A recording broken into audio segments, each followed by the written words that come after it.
Headlines from around the world about American dentist Walter Palmer, accused of luring Cecil the African lion out of a national park in Zimbabwe and killing him, unleashed anger and renewed discussion of animal conservation.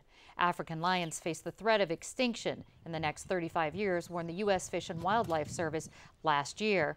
Here with an update on animal endangerment, extinction, and conservation efforts is my guest, David Archibald, Emeritus Professor of Biology at San Diego State University. And David, give us an estimate, if you will, of how many species are being threatened to extinction. The figures that I hear are somewhere between 30 and 50% of all plants and animals may become extinct in the next 20 to 30 years. So kids that are born today by their 30 or Yes. 35th birthday. It's in a generation we're going to see a lot of things disappear that we take for granted now. Now, we're talking about this mass extinction on the planet in the next 3 decades or so. How many extinctions have there been on this planet? The ones we're sure about, there have been 5 in the last 500 million years, and this one, called the Sixth Extinction, is almost certainly mostly caused by human activity, and the underlying cause is overpopulation, which is sort of the grandfather of all the issues that are going on. Overpopulation, just is it a resource issue? Is it a foresting issue? What seems to be the problem? All of those. It has to do with loss of habitat, acidification in the oceans, increase of sea level, climate change itself, and poaching we see of elephants and rhinos, overfishing in the oceans, and a variety of other things that are all related in the end to having too many people on the planet. The hunter accused of killing Cecil the lion is one of many around the world who pay hundreds of thousands of dollars to hunt game, big game or animals, including one last year, the endangered black rhino, which was killed by a hunter. With international laws against hunting endangered species and even threatened species, how is this still happening? Well, I'm not an expert on the laws in these countries, but I think a lot of it has to do with corruption at higher levels that allow people to come and hunt the animals. Even if you hunt them, then can you bring them into the United States, for example? And hopefully, if that's possible now, that will change.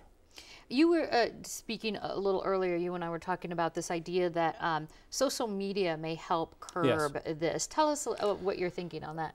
Well, in case of rhino horns, the two uses that people may be familiar with, in Yemen, there used to be knife handles made from rhino horn as rite of passage for young men. My information is that that is stopped through kinds of laws and social pressure. In Asia, the horn is used in medicine, and one of the ways possibly is for younger generations using social media to say, this is something we're not going to do anymore. We're going to stop using this in our medicines. And certainly the social media blowback from Cecil the lion, what happened there, has certainly brought this into people's consciousness. Yes, it has. And the thing is, the death of one animal doesn't not necessarily bode extinction, but what it does, it tells us that we're being not very careful how we're taking care of the animals in these reserves and in parks and around the world, in the wild, basically. Yeah, sure. My understanding is the lion was on a national park and was lured off of it. This is my understanding as well. So somebody had the wherewithal to know they had to lure it off of the park. Yeah, and that's the part that appears to be illegal. Right, right. What is the environmental impact and impact on other species when one particular, let's say the rhino, one particular species goes extinct?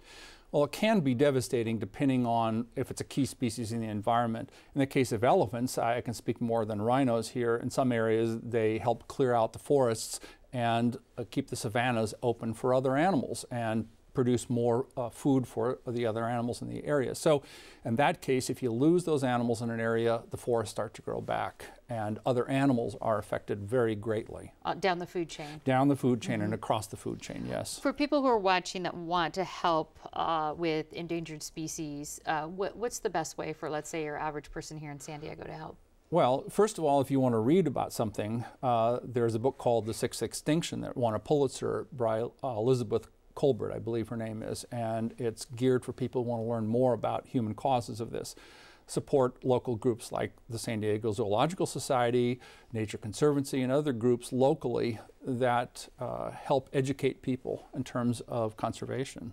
All right, Professor Emeritus David Archibald, thank you so much. You're welcome.